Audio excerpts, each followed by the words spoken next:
Hello students, welcome to RV classes. और कैसे हैं आप लोग? अच्छे होंगे, आई होप अच्छे होंगे। ठीक है, तो ज़्यादा बातचीत नहीं करते हैं और स्टार्ट करते हैं लेक्चर को। ठीक है, तो आज का जो लेक्चर है उसमें हम लोग को देखना है location of tetrahedral and octahedral voids. ठीक है, कि जो 3D क्लोज पैकिंग में ऑक्टाहेड्रल और टेट्राहेड्रल वाइट्स बनते थे उनकी लोकेशन क्या है वो आज हम के लेक्चर में देखेंगे। तो जो location of tetrahedral and octahedral voids in crystal है, ये आपको जो टेट्राहेड्रल एंड ऑक्टाहेड्रल वाइट्स दिखे थे वो आपको दिखे थे 3D क्लोज पैकिंग में।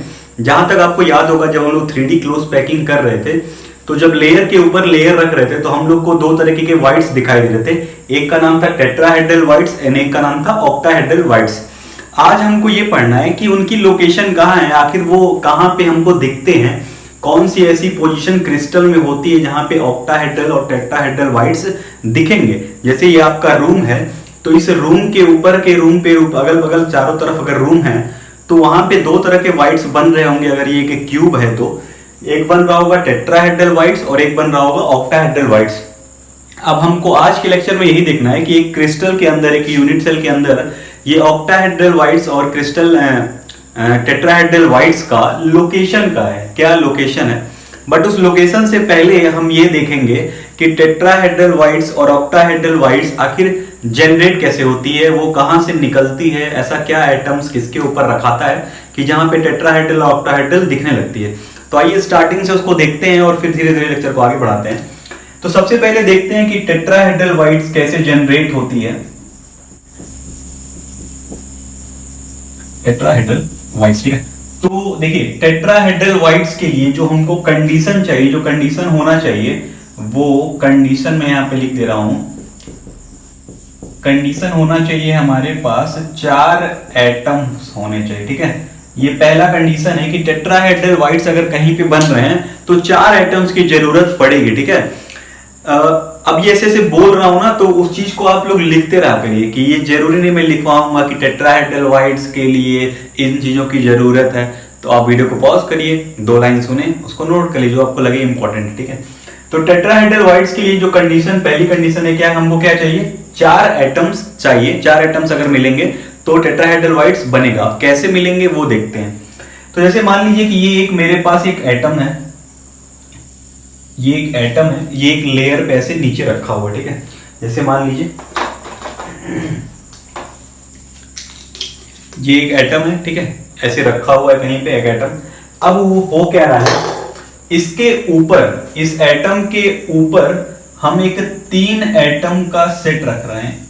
एक एटम, ये इसको टच किया और ये इसको टच किया। ठीक है, एक एटम नीचे था, उसके ऊपर 1, 2 और 3 एटम जैसे ही रखे। इस एटम के गोल वाला, ये जो बीच वाला एटम है, इसके ऊपर जब हम 3 एटम रखे तो देखिए यहां पे एक वाइट्स जनरेट हो रहा है। आपको क्या दिख रहा है, एक वाइट जनरेट होता हुआ दिख रहा है।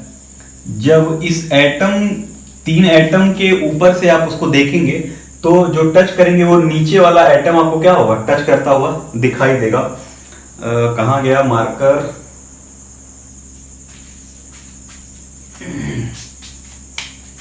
तो ये जो नीचे वाला एटम है, ये पार्ट जो है वो नीचे वाले एटम का है। ठीक है,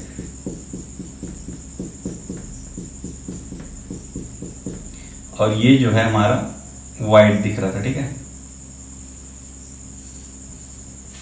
तो जब नीचे वाले एटम के ऊपर 3 एटम हम रखेंगे तो जब देखेंगे तो ये जहां पे जब उंगली अंदर डालेंगे तो टच कौन सा होगा, नीचे वाला एटम टच होगा, और इसी को बोलते हैं टेट्राहेड्रल वाइट्स। अगर इसको थोड़ा ऊपर नीचे रख के नहीं, थोड़ा सा और दूर के तरीके से दिखाएं, तो जैसे मान लीजिए कि ये एटम था, 1, 2, ठीक, ये 3 एटम का सेट था। 4 एटम हमको चाहिए और एक एटम हम जस्ट इसके नीचे बना दे रहे हैं।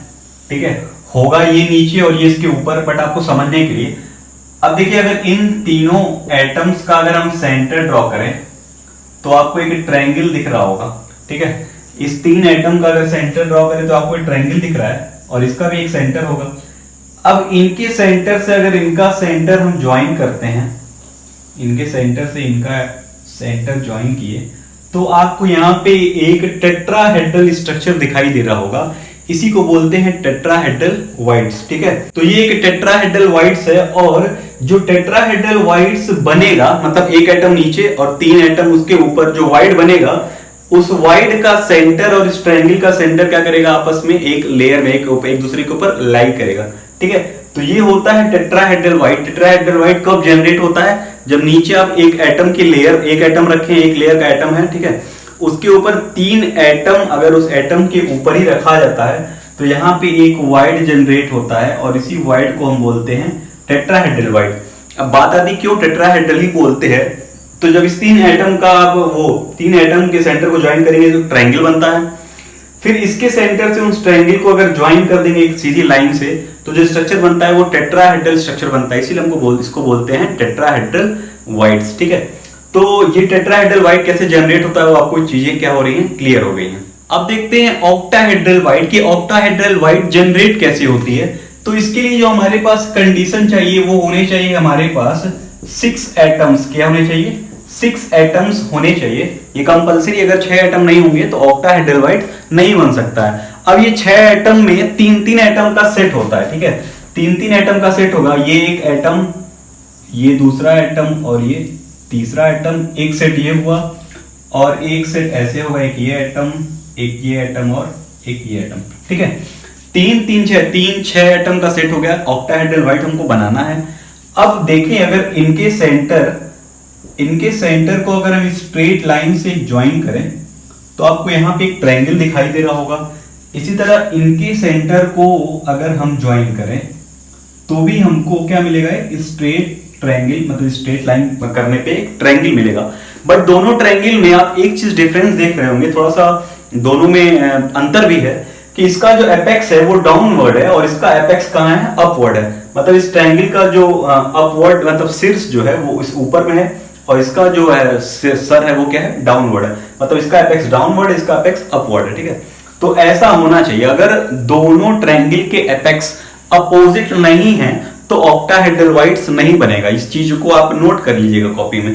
पहला कंडीशन की 6 एटम होने चाहिए, 3-3 का सेट होना चाहिए, और एक 3 एटम में एक एपेक्स जो ट्रायंगल बनेगा वो डाउनवर्ड होना चाहिए और दूसरे का ट्रायंगल अपवर्ड होना चाहिए। अब ये वाइड जनरेट कैसे होता है, इसी 3 एटम के ऊपर इस 3 एटम के सेट को जब रख देते हैं तो वहां पे जो बीच में जो वाइड जनरेट होता है, जो खाली स्थान जनरेट होता है, उसी को हम बोलते हैं ऑक्टाहेड्रल वाइड। ये 3 एटम का सेट एक लेयर में है, उसके ऊपर आप इस 3 एटम का सेट लाके क्या कर दिए, रख दिए हैं, तो जो वाइड जनरेट होगा बीच में उसको बोलते हैं ऑक्टाहेड्रल वाइड।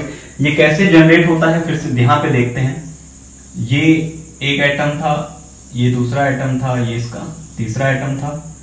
इन तीनों को हमने क्या किया था, एक सेंटर इनका ज्वाइन कर दिया था। ठीक इसी के नीचे ये अब हमको दूसरे सेट वाले एटम्स को क्या कर देना है, रख देना है, और इनका जो ट्रायंगल का एपेक्स होगा वो कहां होगा, अपवर्ड होगा, ठीक है। अब मैं दिखा रहा हूं, ये ऐसे इसके ऊपर रखाएगा, बट आपको समझना है कि अंदर कैसा स्ट्रक्चर बन रहा होगा। अगर इसके सेंटर को इसके सेंटर से स्ट्रेट लाइन से जोड़ें, इसके सेंटर को फिर इससे स्ट्रेट लाइन से जोड़ें, इसके सेंटर को फिर इसके स्ट्रेट लाइन से जोड़ें, यहां से एक लाइन यहां करें और यहां से एक लाइन यहां करें, तो ये जो स्ट्रक्चर बन के आता है वही यहां पे जो वाइड जनरेट होगा उसको बोलते हैं ऑक्टाहेड्रल वाइड। क्या बोलते हैं, ऑक्टाहेड्रल वाइड, ठीक है। ये बीच में आपको नहीं समझना है क्या हो रहा है, बट ये एक्चुअली बता रहे हैं कि ये 3 एटम का सेट था और इसके ऊपर आके ऐसे क्या कर दिए, रख दिए हैं। ये 3 एटम का सेट ऐसे था, ये 3 एटम का सेट ऐसे था, एक के ऊपर लाके ऐसे रख दिए। तो जो बीच में वाइड जनरेट होता है वो क्या होता है, ऑक्टाहेड्रल वाइड होता है। तो ऑक्टाहेड्रल वाइड के लिए आपको एक चीज और, 3-3 एटम का सेट होना चाहिए, 6 एटम होने चाहिए, एक का ट्रायंगल अपवर्ड तो एक का ट्रायंगल डाउनवर्ड होना चाहिए। इतनी चीज आपको क्लियर है। तो इनके सेंटर्स, जब इनके सेंटर्स आपस में मिलते हैं तो जो वाइड जनरेट होता है वो क्या होता है, ऑक्टाहेड्रल वाइड होता है। तो इसके पहले आपको टेट्राहेड्रल वाइड भी समझ में आ गया कैसे जनरेट होता है, और ऑक्टाहेड्रल वाइड भी कैसे जनरेट होता है, वो दोनों चीज आपको क्लियर हो गई है। अब हमको ये देखना है कि वो ऑक्टाहेड्रल वाइड और टेट्राहेड्रल वाइड्स की लोकेशन कहाँ है, वो एक क्रिस्टल में कहाँ पे दिखते हैं, हमको कहाँ मिलेंगे टेट्राहेड्रल वाइड और कहाँ मिलेंगे ऑक्टाहेड्रल वाइड। अब tetrahedral void octahedral wide generate कैसे होता है वो आपको पता चल गया। टेट्राहेड्रल में एक एटम नीचे रहेगा, 3 उसके ऊपर रहेंगे, और ऑक्टाहेड्रल में 3 नीचे और 3 ऊपर, बट दोनों का एपेक्स एक का डाउनवर्ड और एक का अपवर्ड। ठीक है, इतनी चीज क्लियर है। अब यहाँ पे एक पॉइंट लिखना है, वो आपको मैं पहले लिखवा दे रहा हूँ। ठीक है, एक पॉइंट इस जो ब्लैक व्हाइट बोर्ड पे यहाँ पे रहेगा उसको नोट कर लीजिएगा। तो यहाँ पे जो नोट करने वाली बात है वो ये है कि if there are n atom, ion या मॉलिक्यूल, किसी भी क्रिस्टल में अगर नंबर ऑफ एटम्स जो हैं या आयंस या जो मॉलिक्यूल्स हैं वो n है, तो जो टेट्राहेड्रल वाइड्स बनेगा वो 2n बनता है, और जो ऑक्टाहेड्रल वाइड बनता है वो सिर्फ और सिर्फ n बनता है। कहने का मतलब ये है, अगर किसी क्रिस्टल लैटिस के अंदर 5 एटम है तो उसके अंदर जो टेट्राहेड्रल वाइड बनेगा वो बनेगा 5 into 2 मतलब 10 टेट्राहेड्रल वाइड्स बनेंगे, और ऑक्टाहेड्रल वाइड सिर्फ और सिर्फ कितने बनेंगे, जितने नंबर ऑफ एटम होते हैं 5 ही बनेंगे। अगर 10 किसी क्रिस्टल के अंदर 10 एटम है तो ऑक्टाहेड्रल वाइड 10 बनेगा और टेट्राहेड्रल वाइड 20 बनेगा। ठीक है, तो ये क्यों ऐसा होता है उस चीज को भी अभी क्लियर कर लेते हैं, बट इस पॉइंट को आप अभी के लिए इतना क्या कर लीजिए, नोट कर लीजिए। ठीक है, नोट करिए और फिर देखते हैं कि ऐसा क्यों आ रहा है, इसको प्रूफ भी करेंगे कि इस तरीके से आ रहा है, और लोकेशन भी देखेंगे कि किसी क्रिस्टल में टेट्राहेड्रल वाइड कहां बनता है और ऑक्टाहेड्रल वाइड कहां बनता है और कैसे बनता है। तो अब देखेंगे कि location of tetrahedral wides in FCC मतलब face centred cubic and oblique CCP मतलब क्यूबिक क्लोज पैकिंग। ठीक है, आप जब हेक्सागोनल क्लोज पैकिंग कर रहे थे तो 2 तरीके का वाइड जनरेट हो रहा था, टेट्राहेड्रल और ऑक्टाहेड्रल। तो जो नाम रखा गया था टेट्राहेड्रल का, अगर आपको याद होगा तो वो यही था, FCC या CCP। तो आइए देखते हैं कि टेट्राहेड्रल वाइड कैसे जनरेट होते हैं, तो पहली चीज यहाँ पे नोट करने वाली बात ये है कि जो टेट्राहेड्रल वाइड्स बनते हैं, जो टेट्राहेड्रल वाइड बनता है वो सिर्फ और सिर्फ बनता है, कहां बनता है जानते हैं, बॉडी डायगोनल पे। कहां बनता है, बॉडी डायगोनल पे। ये पहला पॉइंट है कि टेट्राहेड्रल वाइड जो बनता है वो बनता है बॉडी डायगोनल पे। बॉडी डायगोनल का मतलब क्या है, जिस रूम में आप बैठ के इस लेक्चर को देख रहे हैं उस रूम पे देखिए एक कोना होगा आपके ऊपर, उसको एक कोई भी कोना ले लीजिए और उसको मिलाइए उस नीचे वाले कोने से। ठीक है, ये एक बॉडी डायगोनल है। या आप इधर का कोना ले लीजिए और उसको नीचे से मिलाइए तो भी क्या है, बॉडी डायगोनल है। इतनी चीज क्लियर है। ठीक है, तो टेट्राहेड्रल वाइड जो है वो कहां बनता है, सिर्फ और सिर्फ बॉडी डायगोनल पे बनता है। और दूसरा पॉइंट ये है कि 2 टेट्राहेड्रल वाइड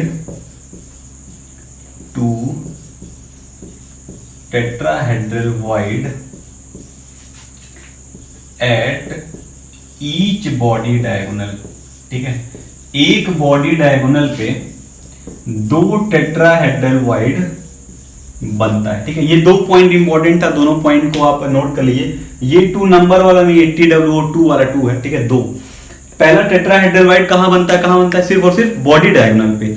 और एक बॉडी डायगोनल पे कितना टेट्राहेड्रल वाइड बनेगा, 2 tetrahedral wides at each body diagonal, मतलब हर एक बॉडी डायगोनल पे 2 टेट्राहेड्रल वाइड बनता है।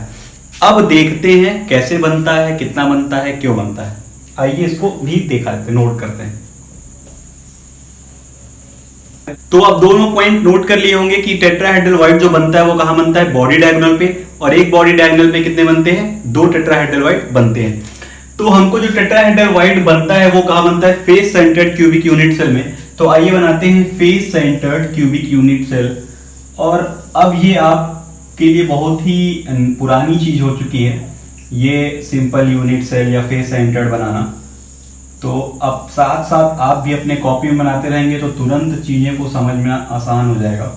ठीक है, तो ये एक बन गया है कि यूनिट सेल।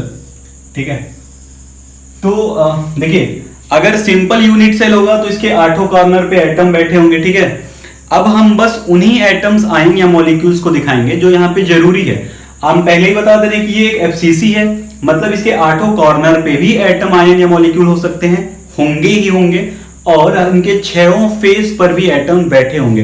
बट उन्हीं एटम्स को मैं बनाऊंगा जो यहाँ पे हमको जरूरत है। ठीक है, तो हम जो जरूरत है होंगे हर जगह, बट हम बना रहे हैं वहां। एक हमने यहाँ पे लिया, एक कॉर्नर वाला आइटम लिए।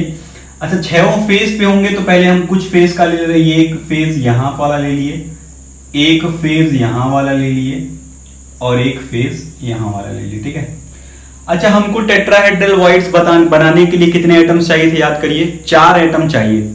ठीक है, तीन एटम जो बन रहे थे उनका बनाने पे हमको एक क्या बन रहा था, एक ट्रायंगल बनता हुआ दिखाई दे रहा था। तीन एटम्स के जब हम सेंटर को ज्वाइन कर लेंगे तो याद करिए क्या बन रहा था, एक ट्रायंगल बन रहा था।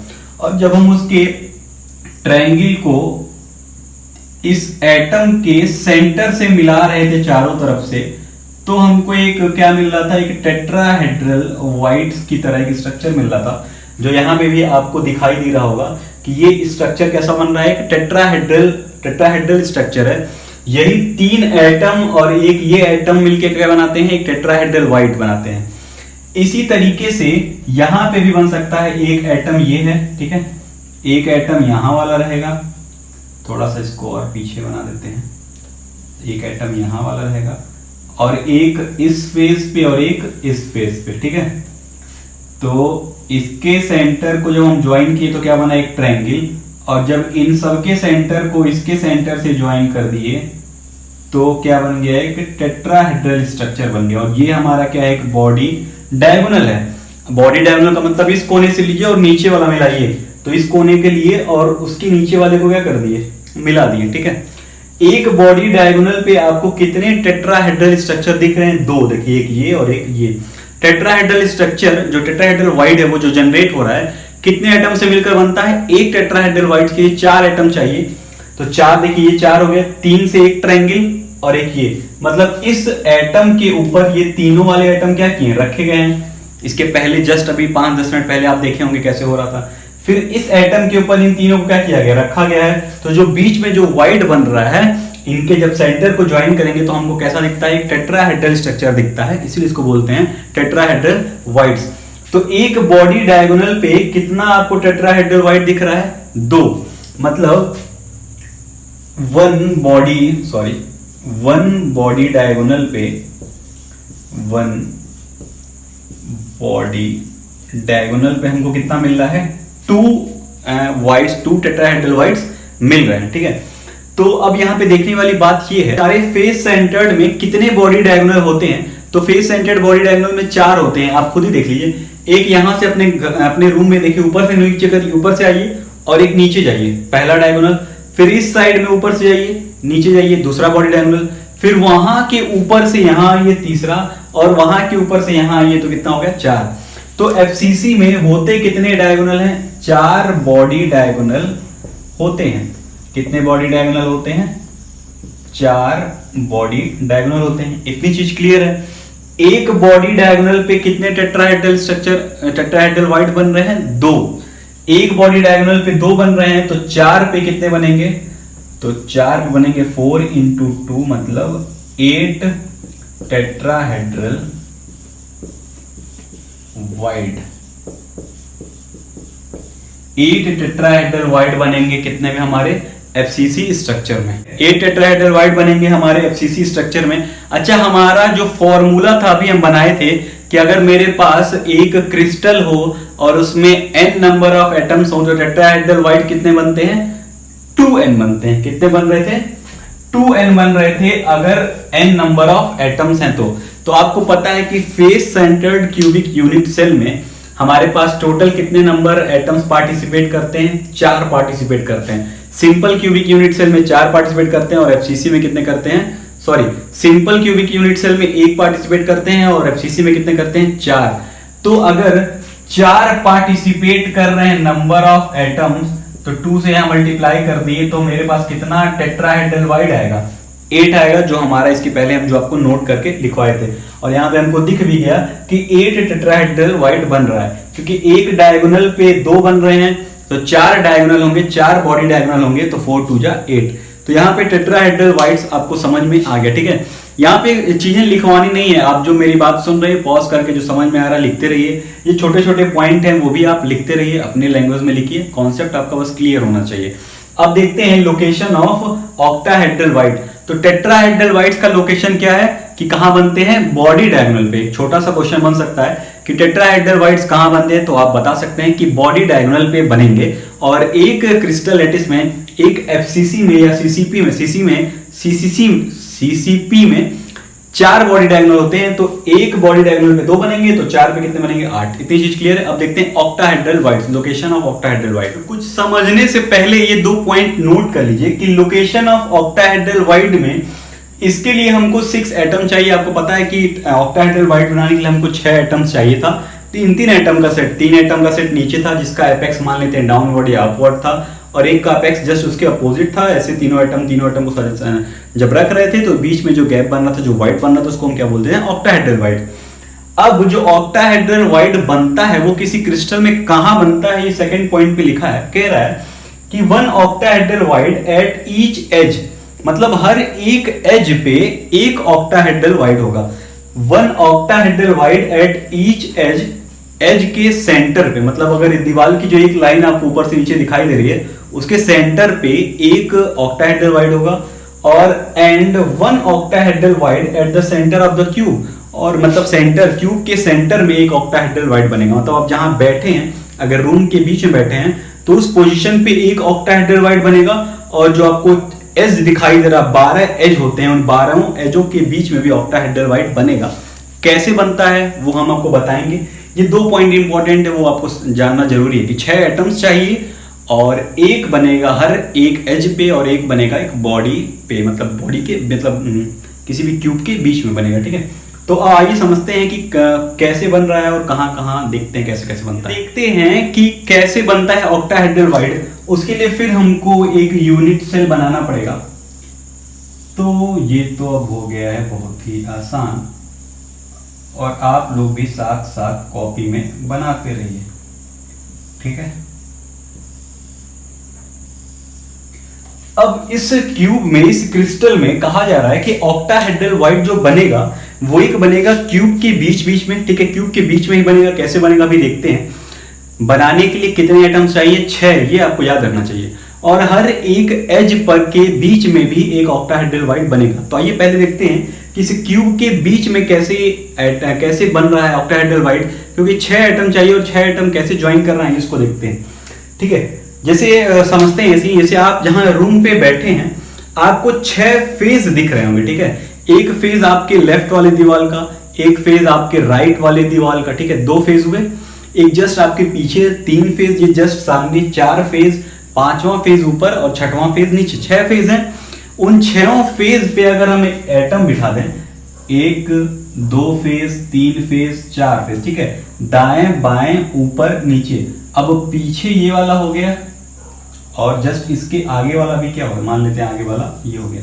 6 आपको एटम दिखाई दे रहे होंगे 6 फेज पे। तो कह रहा है अब ये जो एटम होंगे इतना दूर दूर तो होंगे नहीं। ये मान लीजिए एक फेज का एटम यहाँ आया, दूसरे फेज का एटम यहाँ आया, आगे वाले फेज का यहाँ आया, चौथे वाले फेज का मतलब आगे वाले का यहाँ आया, नीचे से ये आया और ऊपर से ये आया। जब 6 फेज आपस में मिलेंगे तो देखिए बीच में आपको कुछ ना कुछ क्या दिखाई देगा, गैप दिखाई देगा। उसी गैप को बोलते हैं ऑक्टाहेड्रल वाइड। मतलब आप किसी रूम के बीच में बैठे हैं तो इस दीवार से एक एटम आगे निकला, इस दीवार से एक एटम आगे निकला, उस पीछे वाले से एक एटम आगे निकला, इस पीछे वाले से एक और एटम आगे निकला, एक नीचे से निकला और एक ऊपर से निकला। जब इस तरीके से खूब ढेर सारे एटम आपस में ही मिलेंगे तो आपको एक वाइड दिखेगा। जैसे मान लीजिए यही कुछ एटम्स हैं, देखिए आपस में एक इधर से आ रहा है, एक इधर से आ रहा है, 2 हुए, और मान लेते हैं एक ऊपर से आ रहा है, 3 ही एटम लेके हम समझा रहे हैं। तो देखिए आपको कुछ एक डिस्टेंस बीच में गैप दिखाई दे रहा होगा।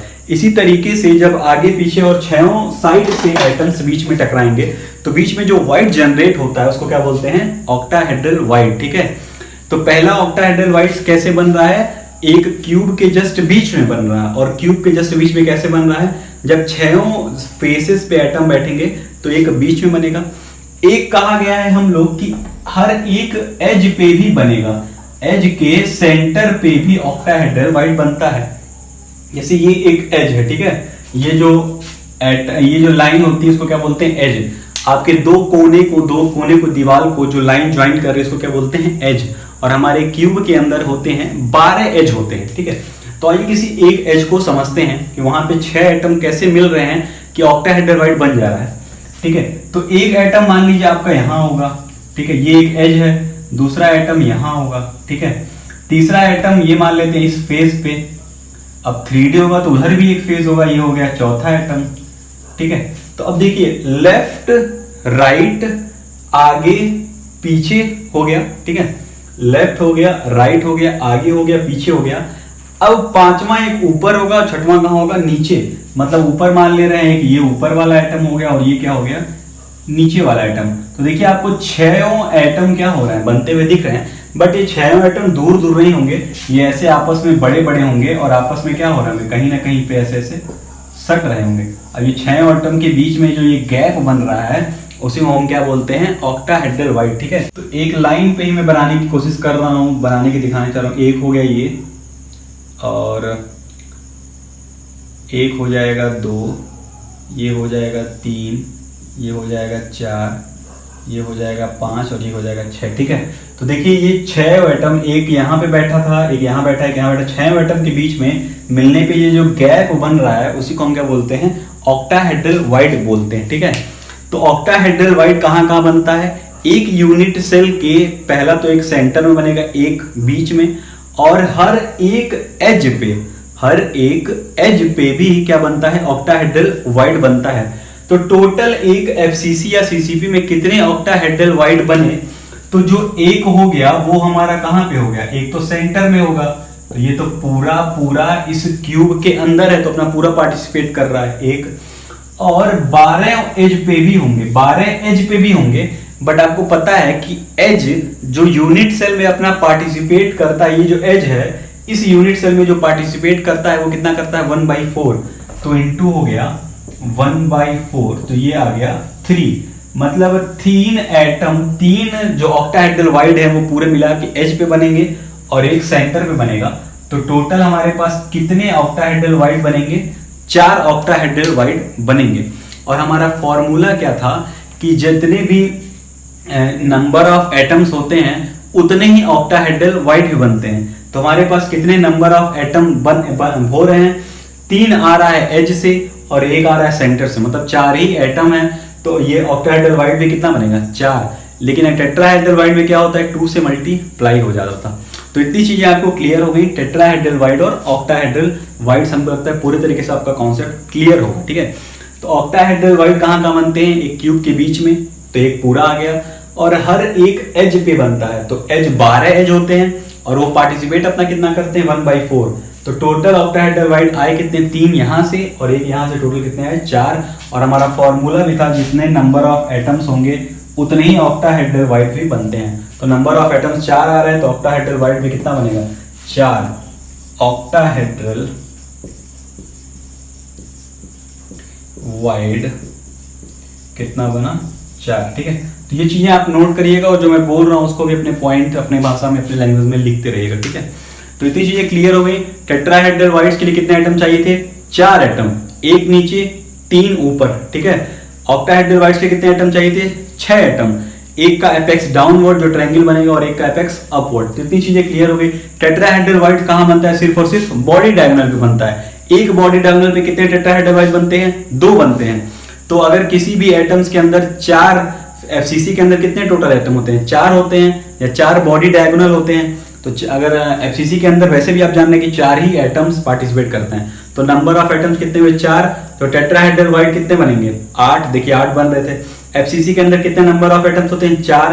तो ऑक्टाहेड्रल वाइड भी कितने बनेंगे, 4। तो देखिए यहाँ 4 पे 4 ही ऑक्टाहेड्रल वाइड भी बन रहे हैं। तो कॉन्सेप्ट आपका पूरा क्लियर हो गया। ठीक है, तो यहाँ पे ये लेक्चर खत्म होता है, एक छोटा सा ही था। इसके बाद नेक्स्ट लेक्चर और भी इंपॉर्टेंट है, धीरे धीरे इंपॉर्टेंस लेक्चर्स की बढ़ती जा रही है। तो आपको समझ में आ रहा है तो कमेंट बॉक्स में बताइए। ठीक है, तब तक के लिए आप पढ़ते रहिए, खेलते रहिए, कूदते रहिए, एंजॉय करते रहिए, एंड तब तक के लिए आपको ऑल द बेस्ट।